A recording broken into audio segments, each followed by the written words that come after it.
We are on the morning break in the questioning of Stephen Beels, a former detective sergeant in the Special Demonstration Squad from 2001 until 2008, the closing of the unit. He has been questioned about his early career, how he joined the police force, the racism that he experienced, including mentioning that he was on shift alongside the member of the National Front, who had to be removed from duty when found out to be stewarding National Front demonstrations. He claimed that him and his colleagues were uncomfortable with the racism that they heard from him, but other than that, he knew of no complaints about racism.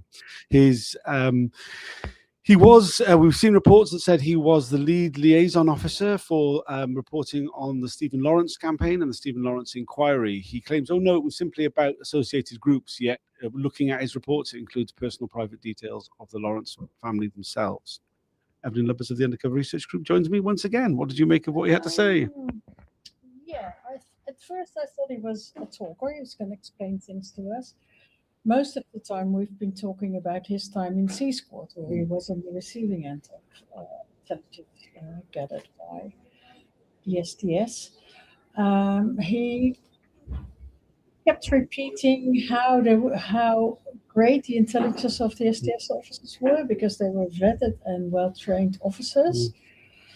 But this is a bit difficult to listen to because the past few months we've heard nothing but reports that were made up, lied, had false information.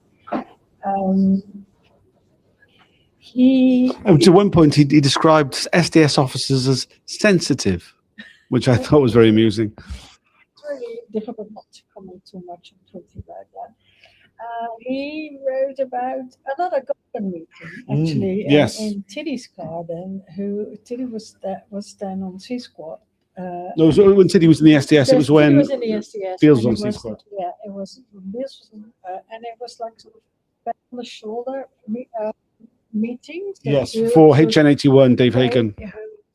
reporting on the Lawrence family, amongst other things, which, of course, in the rest of his evidence that wasn't reported on. So there was a lot, but there was a lot about like how they were reporting on the Lawrence family specifically, but it was very important to look at all the groups that tried to intervene and try to, get into the Lawrence campaign, the Lawrence Justice campaign for their group to sort of for the revolutionary or public order. Yeah, he referred to this idea that that every family justice campaign that had an emotive issue, which I mean by definition anyway, was a front for extreme left-wing groups in order to foment public disorder. Everybody, especially when thought about it that way. Yes, so yeah. Like He kept coming back to this and claiming that the reporting was purely about that. Yet we were seen repeatedly in the reports this personal private details of the Lawrence family. He said, "Oh, that was required for context."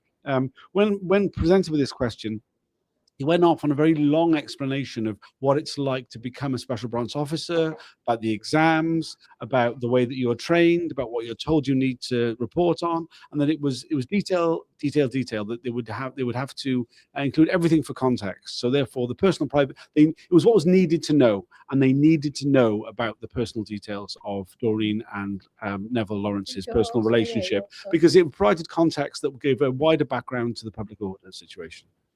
Yeah, and you could never know when those details that seem not important at the moment can be useful at a later stage.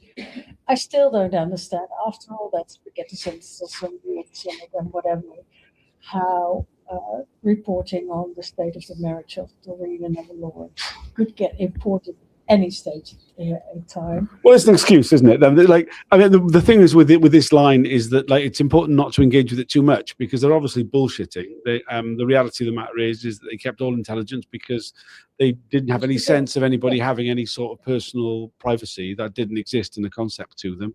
They felt that they had like a power over everybody else, and they were above everybody else, and therefore could report on whatever. And they saw all information as perfectly valid. There was also a detail about HN81 who had said in his evidence that he had heard that all his reporting went straight up to the commissioner Coleman at the time. and that I was going through Beels. He said he couldn't remember. That's Well, when the what he big, said I thought was hilarious was he said, "Oh no, I had no direct contact with the commissioner myself. I passed it on to management. They might have passed it on to the commissioner." But like first he was outright denial, and then well, no, because obviously maybe it happened, or maybe no, like he was sort of halfway the morning. The great can't recall, can't remember started, which is like, oh my god, let me go again. Which is like, why are they even here? And like being on the STS or on C Squad, so close to the STS, must be like a big event in your special branch career. Like sort of a highlight, non-boring period of time. How is it possible that you can't remember details? I just can't believe that. Yeah, he was also asked about the level to which, as a cover officer, he was aware of the movements of the undercover officers he was designated to. He said yes, he was that there was we've heard come to hear quite regularly now the twice daily phone calls, the twice weekly meetings. He said they would have regular contact outside of that with the designated officers he was covering for and with their families, and he would visit the families on a 6-monthly basis or around then, which would include a lot of casual conversation. And sometimes there'll be operational briefings to the officer in the officer's home with the spouse present. He kind of painted a picture of a very chummy sort of relationship between himself and the extended life of the undercover officer. On the other hand, on the daily calls, he maybe did not ask where they actually were, whether they were like in someone's bed or in their own. Well, he said he couldn't remember if it was recorded what address they were at any given time or not, which, given that was the main part of the job, doesn't sound very, No. So how big, like he says he had a great overview of what they were doing all the time. But on the other hand, he didn't ask and didn't record it. So there we go. It's only a short break. We'll be going back in fairly soon. We'll do a longer one, a video at lunchtime. Anything else you'd like to add? Thanks for watching. Please like, share, subscribe, all those sort of things.